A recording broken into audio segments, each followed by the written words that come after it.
Greetings, hello, my name is Donny Stefanus PPC. I'm from SMAN INDRAMAYU and I'm here today to deliver my solo debate for NSDC 2020. Before I start my solo debate, I want to deliver my limitation for this solo debate. In here, I want to talk about how we as a high schooler want to continue to undergraduate programs but can't because of the age requirements that runs in the university. It's the same thing as the undergraduate students want to move to the postgraduate, and the postgraduate students want to go to the PhD, vice versa. Setting minimum ages to legally engage in more dangerous activities seems like a good idea at the first glance. The purpose to protect youth from doing a lot of stress in the university until they mature enough to handle them. We prevent supposedly reckless experimentations during teen years that can solidify as a problem in the older ages. But from my perspective, these minimum age requirements can be a problem for, just say, intellectual high IQ students. This is a very interesting topic for me because a lot of university they have a minimum requirement age to join. This is very saddening if there is a very talented children and they have the talent to do well in the uni but they can't get accepted to the university because of the requirement age that wants in there. This is kind of confusing because they have already passed to high school with just a short amount of time and still they have spare to do nothing. Like what else they have to do? So that's why this house will arrange students in classroom based on their intelligence and academic performance further on their age. First, the earlier you start, the earlier you tend to finish. The longer your academic could be when you look for a job, the more competitive will be on the job market. So that's why the Chinese university refused and didn't want to hire any entry-level track professor over 35 years old. You have a lot of time to do. You have the more time to do work. This lot of experience and a lot of flight time can be a benefit for you to get a better job. At your young age, but you have a lot of experience to do. And you have a lot of experience.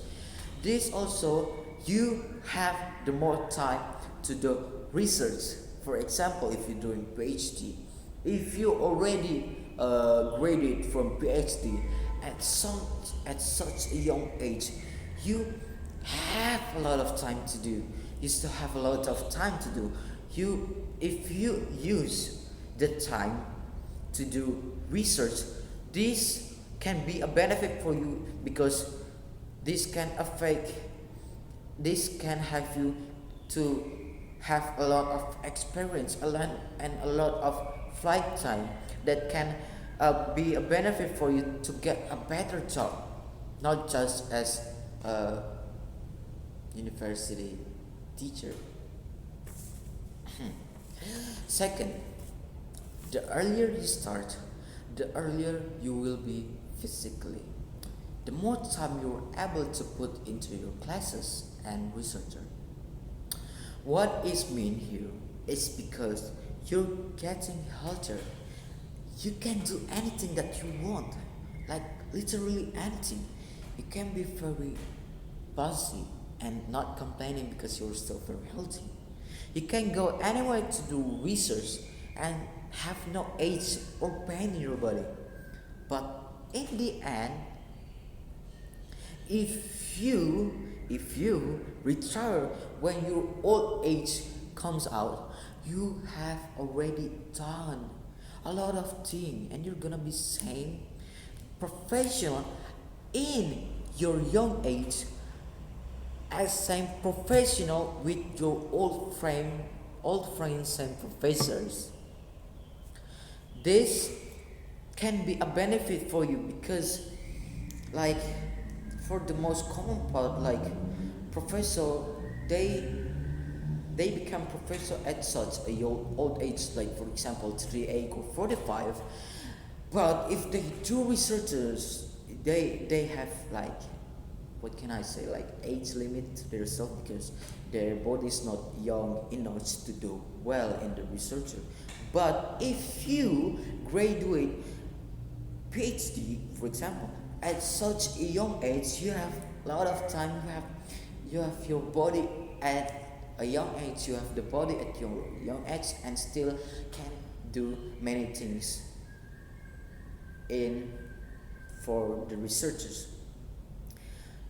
Third, the earlier you start, the more flexibility to change your career if you decide the academia or research is not for you. Here I mean that if you want and you really want and desperate want to change your career because you didn't like from being a professor, maybe because you're not suitable to become a researcher or a professor, you still have a plenty of time to change your career. And the most crucial thing that you still have a plenty of time to do to your new career and still have a lot of time to learn what you want. For example, just say if you want to change your career from a professor to become a businessman, in at your young age, you still can learn about businessman because you still have the body, the mind at your young age, and can have the time to do businessman if you really want and desperate want to change your career. Well, in the world, we have many people that graduate from the university at such a young age. For examples, like Kim Jong-un, at 10 years old, he already working for NASA, and like Ruth Lawrence, at 17 years old, he already succeed and graduated from the postgraduate and working as professor in the university. I think that's enough for me. So that's why this whole school always in the classroom based on their intelligence and academic performance further on their age. Thank you.